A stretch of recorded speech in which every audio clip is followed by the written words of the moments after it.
So we have very strong indications that the launch of a new M2 iPad Pro is imminent, and a lot of you guys have been asking me, should I wait for the M2 or does it still make sense to buy the M1 iPad Pro? Let's ramble.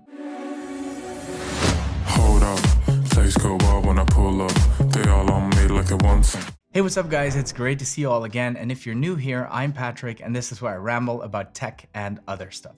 So I don't know if it's the buzz around the upcoming Apple September event, or maybe people feel re-energized after a nice summer break and they're looking to get back to productivity, but I've noticed a lot of you guys in the comment section as well as my DMs asking me whether it's still a good idea to buy the M1 iPad Pro or should you wait for the new M2 iPad Pro to hit the shelves sometime this fall. Whenever someone asks me a question like that, the short answer is always this: if you need a certain device right now for whatever reason, whether it's an iPad or a MacBook or an iPhone, you should buy it right now.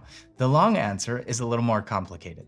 There's a couple of things to consider when making a purchasing decision, and I'll try to address all of those things throughout the video, and hopefully by the end of the video, you'll feel a little more confident making an educated decision about your purchase. The first thing to consider is this: rumors about a new device are exactly that. Rumors. We can never be really sure whether a new device is actually going to come out until it's officially announced at the Apple event.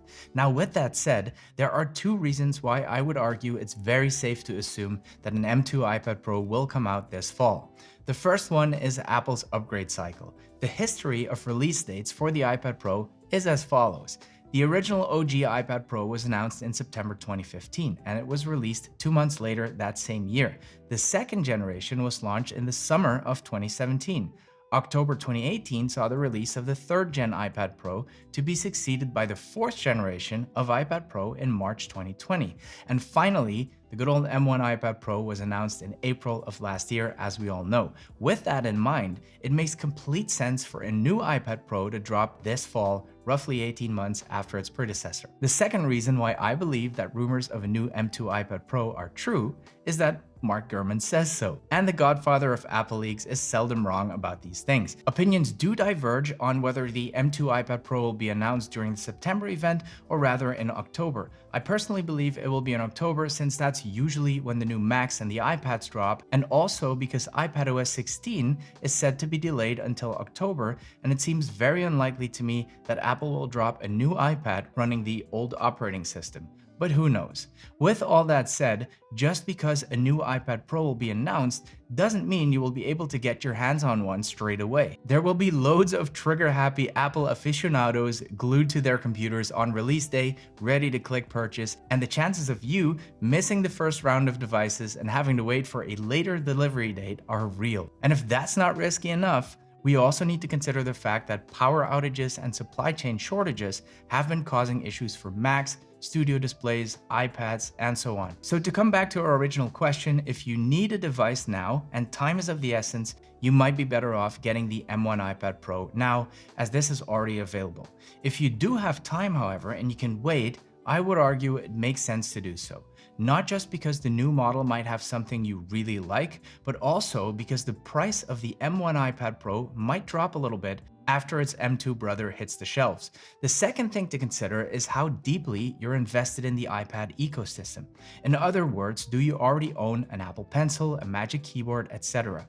The reason why this is relevant this time around is that rumors indicate that the new M2 iPad Pro is likely to come with MagSafe capabilities. And if that's the case, there is a chance that Apple will drop the smart connector dots on the back of the iPad and use MagSafe capabilities to connect to accessories. Now, personally, I'm excited about the prospect of a new Magic Keyboard. I did a couple of rumor videos ahead of the announcement of the M1 iPad Pro in 2021, and there we already saw some very interesting patents for a new Magic Keyboard. One that would have better angles, it would have a clipboard mode, which can be very useful if you like using your Apple Pencil, and it would get a place to store said Apple Pencil inside the hinge of the new Magic Keyboard. And lastly, there might be a full row of function keys, one that is painfully missing on the current Magic Keyboard. But however exciting a new Magic Keyboard might be, if Apple does decide to drop the smart connectors and you're thinking of waiting for the M2 iPad Pro, it could mean that your current Magic Keyboard would become useless, at least in combination with the new iPad Pro,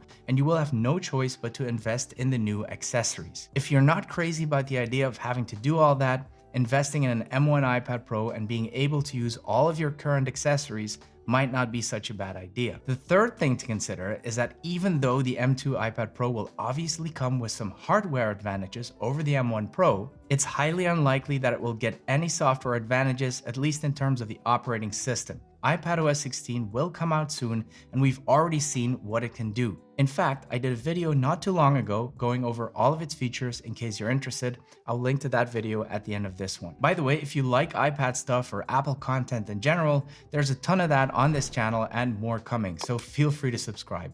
I upload at least once a week, so plenty of fresh content coming your way. Anyway, iPadOS comes with a lot of new features, Stage Manager probably being the flagship feature, and we already know that this feature will work on all M models of the iPad, and of course that includes the M1 iPad Pro. So in terms of the software functionality, most likely there won't be much of a difference between the M1 and the M2 iPad Pro dropping this fall. And a very important one in my opinion is that in terms of hardware, to this day, the spec'd out M1 iPad Pro is still complete overkill. I bought the 16GB version of the M1 iPad Pro when it came out, expecting pro apps to drop like Final Cut Pro and Logic that would utilize the beefed up hardware, but nothing like that happened, meaning there are no real scenarios where the 16 gigs of RAM are actually used. Sure, it makes for a snappy experience and apps stay open in the background without any issues, but I'm pretty sure the same would have been true with 8 gigs of RAM. In other words, if the M2 came out with, say, an option to upgrade to 24 gigs, much like the M2 MacBook Air, we would most likely have zero use for that extra RAM as it currently stands. So with that in mind, I don't really think anyone needs better hardware on an iPad than what we already have on the M1 iPad Pro. So guys, if you need an iPad right now for school, for work, or for your business, you should feel totally confident investing in an M1 iPad Pro and enjoying that for the next years to come.